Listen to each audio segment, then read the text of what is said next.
of people want to throw out there, he's 33 years old. Well, no one's throwing that out yet because it's breaking news, but I'm sure it's coming. It's coming.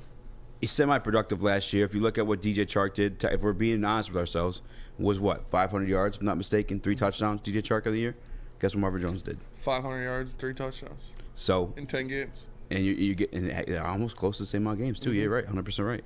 I mean, he was there to play all 16, but obviously when he started the 10. I mean, this is the bang for your buck. This is Brad Holmes doing Brad Holmes thing. I don't want to actually put that in that class of things. Let's be real about it. I mean, he's a 33-year-old wide receiver on the downside of his career, but he can still produce for you. He can still produce. He can still go out there and make some plays. It's a good grab. Like I said, another good veteran piece to the locker room to add to a young receiving core outside of Josh Reynolds, who was the veteran in there.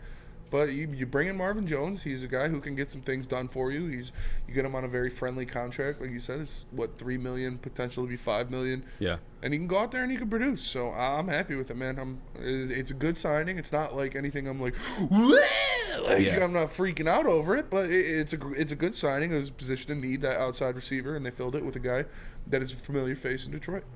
What are you about to say, Chris? My question was going to be, so I think just judging by the fact that the Lions waited to see what was going to happen with Chark before making this move shows that this wasn't Brad Holmes' plan A of attack with the X receiver.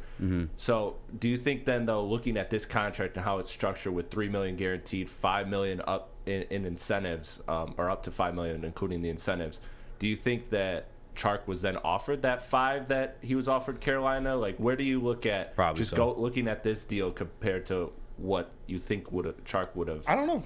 Been offered. I don't know. You can assume that they offered him that, but he is having to get ankle surgery, so that could be something that made Brad Holmes pull out. I mean, pause, Aiden Ross' sister. And so it is something that might have turned him off to the deal, is knowing that he'd have to get that ankle surgery, and that's what happens, man. It's a business. You went out there and you got a guy who could be productive, who can make things happen. Cool with it.